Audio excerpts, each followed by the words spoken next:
Good day, everyone. My name is Shiraz Belhagj, and today I am going to talk about the use of mini-specimens to study ductile failure of engineering materials. This work is the fruit of the collaboration between Centre des Matériaux Mines Paris and Rise Gaz France. Thanks to the supervision of Yazid Madi, Jacques Besson, and Clément Soret, today I shall be able to share with you some of my important results. And so, the idea of using mini-specimens was proposed to monitor the aging and assess the safety of industrial structures. The concept goes as follows. First, we remove a coupon that goes no more than a 4 mm thickness. In this study, this coupon is taken from the surface of a gas transportation pipeline. From this very coupon, sub-sized specimens are drawn and machined to serve several purposes such as material characterization, fracture mechanics, and material resilience, also known by Sharpie impact energy. Therefore, the outline of this study is to use these sub-sized specimens to characterize the mechanical properties of these structures, and then apply scale transition models on the results going from sub-size to standard size, and furthermore, the structure itself. In this current presentation, I will be talking about two grades of construction steels. One is called the A42 according to the European standard, and the other is X52 according to the API US standard. In the observations above, we can distinguish two phases. One is black, color of perlite, and one is white, color of ferrite. In addition, the observation of the A42 shows clearly the existence of MNS inclusions commonly found in pipeline construction steels. We can see that the older steel have a higher sulfur content. That's because nowadays we tend to reduce the sulfur content in constructions to enhance the fracture properties. We can see that the younger steel have a higher manganese content, as it helps captivate the sulfur and enhances the mechanical properties of the construction steel. Another important result that we can notice is that in the fractography is a specific orientation. This orientation is due to the rolling of the steel sheet before the formation of the pipe. This direction will be labeled as the L direction for the rest of the presentation. So, you must be wondering by now, what kind of specimens we can machine and how big can they really be? Well, to answer this question, we have machined a set of different types of specimens. Every and each one is chosen for a different purpose. We can see most of them in the figures above. We have simple tensile specimens and we have notch tensile specimens. We also have Sharpies and disc-shaped compact tensions. And last but not least, we have the SENT specimens. Thanks to these little samples, I have some interesting results I would like to share with you. One of the first results that I'd like to show is that those small specimens did allow us to investigate the gradient of properties through the thickness. We can see, thanks to the study conducted on A42 and represented in the graphic on the left, that the hardness do variate throughout the thickness. Indeed, the bulk seems to be smoother than the skin.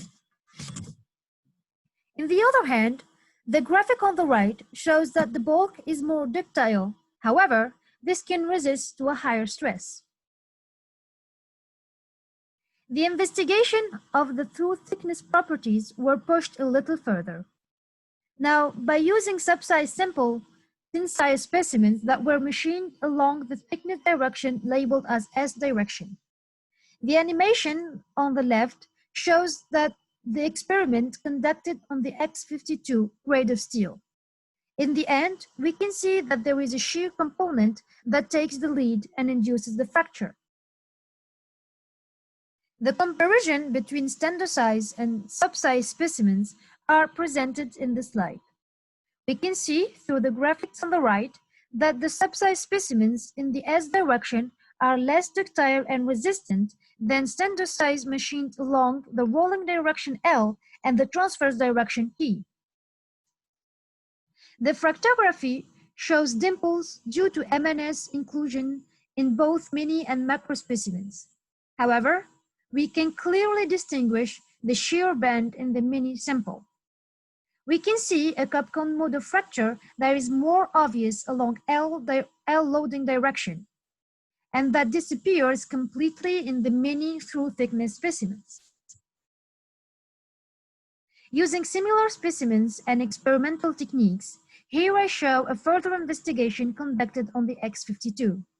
The dimension of the samples allow us to conduct in situ experiments in tomography. These tomographic examinations do offer a lot of interesting results, especially in volume informations, such as nucleation, growth, and coalescence of cavities during the loading. It can also be seen as a tool to track the diameter variation to detect the necking. In our case, we have exploited these scans to study the deformation anisotropy of the material, as we can see in the animations above. The X52 grade is very anisotropic, and this is an important result to take into account when modeling the material's behavior. These specimens were compared to the standard ones in order to evaluate the scale effect on the material behavior. Here, I present for you an example of results on NT10. We can see that the mini specimens are more ductile than the macro specimens. We can also see that they resist to a higher stress. This result can be related to the Xi, which is calculated as shown in the equation below. This parameter is not always respected for the mini specimens. In fact, due to their small size, these specimens are very hard to machine, and so the precision on the dimensions is not that high. Nevertheless, the higher ductility is systematically observed on all types of notch tensile that we have tested. We can also notice that the loader's effect disappears for the mini specimens. The reason is not yet revealed, and more investigations are needed. The fractography on the right show a comparison between standard NT10 and subsize NT10. Apart of the dimples, we can notice that the cup-cone mode of fracture disappears completely on the fracture surface of the subsize NT10. We are preparing medium-sized specimens to see at what point this cup-cone fracture mode disappears. Now, to study the resilience of the material, we have machined subsize and standard size Sharpie specimens. The thickness of the subsize Sharpies, as shown previously, is equal to 3 millimeters. We are currently machining 2 millimeter thickness Sharpies. We have compared extradose, which means outer skin of the pipe, the intradose, which means the inner skin of the pipe, and then the bulk. The results show that the energy do vary throughout the thickness of the pipe. We can see that the intradose is slightly more resilient than the extradose, which is more resilient than the bulk. The energy also vary from one direction to the other.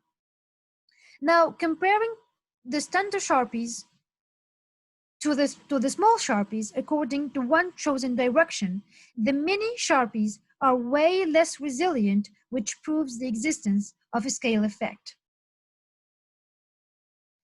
To study the fracture mechanics properties of the material, we have chosen two types of specimens. The first is the disc-shaped compact tension, commonly known as DCT specimens, and the second is the SENT specimens that I will show afterwards.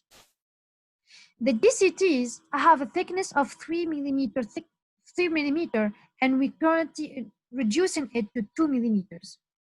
Those specimens were firstly pre-cracked in fatigue, as shown in the second picture from the left. Then, side grooves were machined in order to make the fracture as flat as possible. So 10% of each side were taken off. The DCT specimens were tested according to the loading and unloading method. The results on the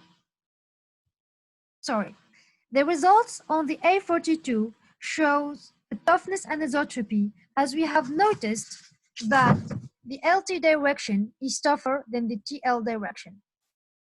In a matter of explanation, TL means we are loading along T and the fracture accordingly propagates along L and vice versa. This experiment proves that these specimens do not respect the ASTM E1820 standard, and that's because the process zone is almost equal to the size of the specimen. In fact, the J max predicted by the standard is way lower than the J max found experimentally. Here is a comparison between standard size and subsize specimens. We can see that subsize specimens are less ductile than the standard size one, and this can be due to the size effect and/or the constraint effect. Another interesting result, again related to the gradient of mechanical properties through the thickness, is that the skin seems to be tougher than the bulk. This time, I present for you some results of the SENT specimens, again, tests carried on A42. Those specimens are 1.5 millimeter thickness. They were pre-cracked in fatigue as well. However, taking into account the fact that the pre-crack that we want to make is only 0.3 millimeters long, the pre-crack was tracked with digital image correlation as shown in the middle image. Same as the DCT, side grooves were machined.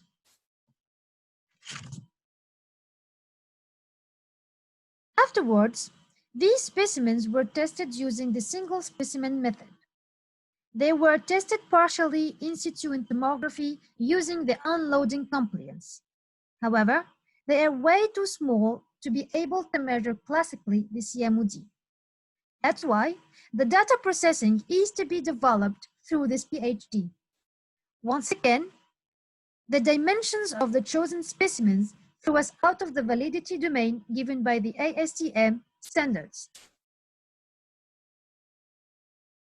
The analysis using tomographic results is given in the animations above. We can see through these scans the initial notch that helped us to create the pre-crack. We can also see the side grooves in the animation on the right. Thanks to these in situ tests, we will be able to measure the CTOA, the CTOD, and the CMOD. These scans do allow us to quantify the plastic deformation of the ligament as well. To conclude, subsize specimens were used to study two grades of line pipe steel, the A42 and the X52. Some are used to identify the mechanical behavior of the material, and some are used to study the fracture mechanics properties. The existence of mechanical properties gradient through the thickness was proven for the A42. We have detected a toughness anisotropy and a gradient through the thickness for A42.